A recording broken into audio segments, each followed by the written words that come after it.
নমস্কার বন্ধুরা, মাতা রানীর কৃপাতে স্বাগতম জানাচ্ছি আরও একটি নতুন রাশিফল ভিডিওতে।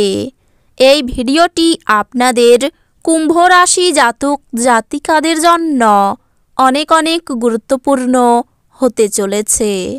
এই 7টি দিন আপনারা কেমনভাবে ব্যতীত করবেন, এই 7 দিনের মধ্যে আপনাদের কি লাভ হবে এবং কি ক্ষতি হবে, আপনাদের পারিবারিক জীবন কেমন যাবে, ব্যবসাতে কেমন প্রকারের লাভ পাবেন, প্রেমের জীবন কেমন যাবে, স্বাস্থ্য জীবন কেমন যাবে, এই পুরো প্রক্রিয়া আপনারা জানতে পারবেন আজকের এই ভিডিওটিতে। ভিডিওটিকে আপনারা শেষ পর্যন্ত দেখতে থাকুন এবং আমাদের এই চ্যানেলে নতুন হয়ে থাকলে চ্যানেলটিকে অবশ্যই সাবস্ক্রাইব করুন, কারণ আমরা প্রতিদিন একটি করে নতুন রাশিফল ভিডিও নিয়ে আসি আপনাদের কুম্ভ রাশি জাতক জাতিকাদের জন্য। তো চলুন ভিডিওটি শুরু করা যাক। সত্যিকারের মাতা রানীর ভক্তরা অবশ্যই জয় মাতা রানী কমেন্টে লিখুন। আপনারা মাতা রানীর আশীর্বাদ পাবেন, আপনাদের সকল মনোকামনা পূরণ হবে।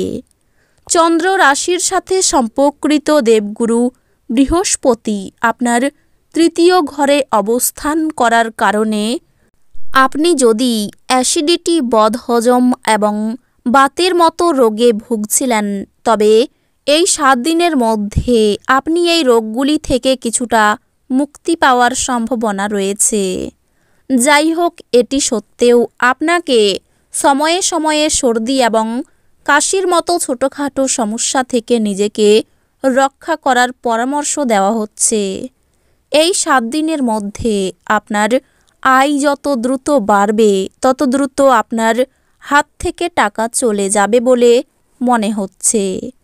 যাই হোক, তা সত্ত্বেও আপনার ভাগ্য পাশে থাকাই এই সময় জুড়ে আপনাকে আর্থিক অসুবিধার মুখোমুখি হতে হবে না। রাহু আপনার দ্বিতীয় ঘরে স্থাপিত হওয়ার ফলে এই 7 দিনের মধ্যে আপনাকে প্রথম থেকেই আপনার পিতামাতার স্বাস্থ্যের বিষয়ে সতর্ক থাকতে হবে।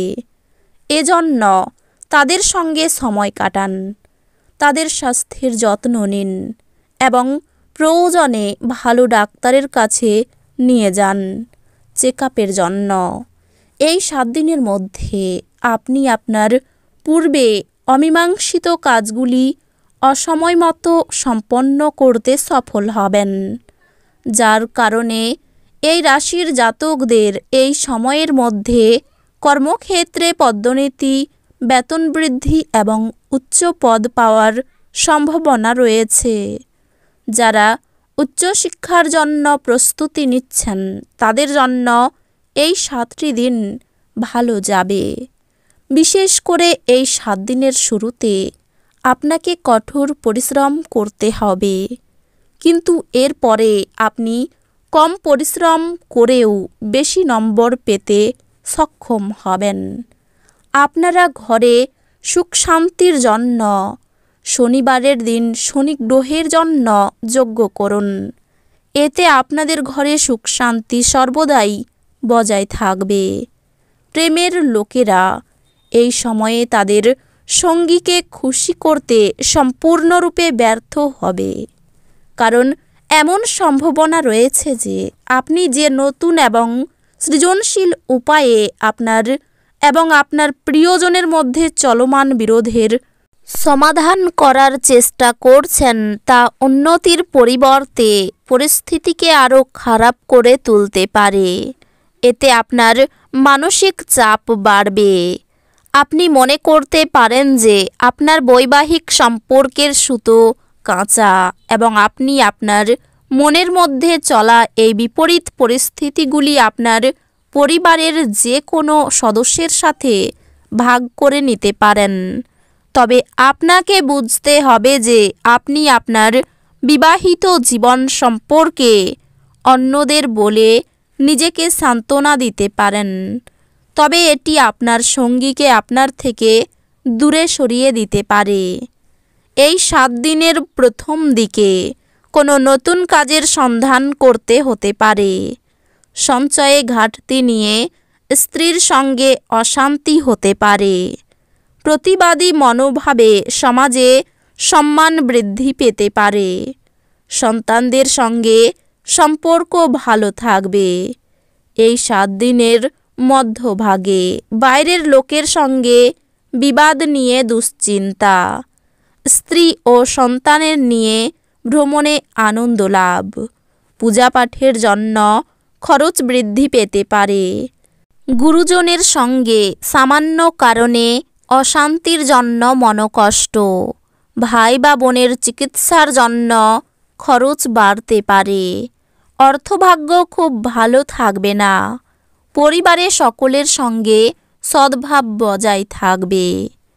এই দিনগুলিতে সম্পর্ক নিয়ে একটু চিন্তা থাকতে পারে।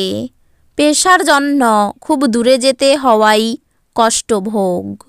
আপনার রসিক আত্মীয় স্বজন আপনার দুশ্চিন্তা দূর করবে আর আপনাকে কাঙ্ক্ষিত মুক্তির স্বাদ দেবে। এরকম আত্মীয় থাকার জন্য আপনি নিজেকে ভাগ্যবান মনে করবেন। নতুন টাকা পয়সা বানানোর সুযোগ লাভজনক হতে পারে। আত্মীয় এবং বন্ধুদের কাছ থেকে অপ্রত্যাশিত উপহার এবং উপঢৌকন পাবেন। প্রেম বসন্তের মতো হয়, যেখানে ফুল, বায়ু, রোদ, প্রজাপতি সব থাকে। আপনি এই 7 দিনের মধ্যে রোমান্টিক স্পর্শ অনুভব করবেন। আপনি এই দিনগুলিতে আপনার সহকর্মীর সাথে সন্ধেবেলায় সময় কাটাতে পারেন, যদিও শেষে আপনার মনে হবে আপনি আপনার সাথে নিজের সময় নষ্ট করলেন, আর কিছুই না। আপনার স্ত্রীর সঙ্গে আপনার চাপের সম্পর্ক হবে এবং এর মধ্যে গুরুতর বিরোধ হবে, কারণ এটি যতদিন চলা উচিত তার তুলনায় বেশি দিন চলবে। পরিবারের সদস্যদের সাথে কিছুটা কলহের পরে বাড়িতে কিছুটা বিভেদ দেখা দিতে পারে। তবে আপনি যদি নিজেকে শান্ত করার চেষ্টা করেন এবং ধৈর্য ধরেন, তবে আপনি সবার মেজাজ তুলতে পারেন। তো বন্ধুরা, ভিডিওটি এই পর্যন্তই। যদি ভিডিওটি ভালো লেগে থাকে, ভিডিওটিকে একটি লাইক অবশ্যই করুন। দেখা হবে আরও একটি নতুন রাশিফল ভিডিওর সাথে। ততক্ষণ ভালো থাকুন, সুস্থ থাকুন, নিজের পরিবারকেও সুস্থ রাখুন। ধন্যবাদ।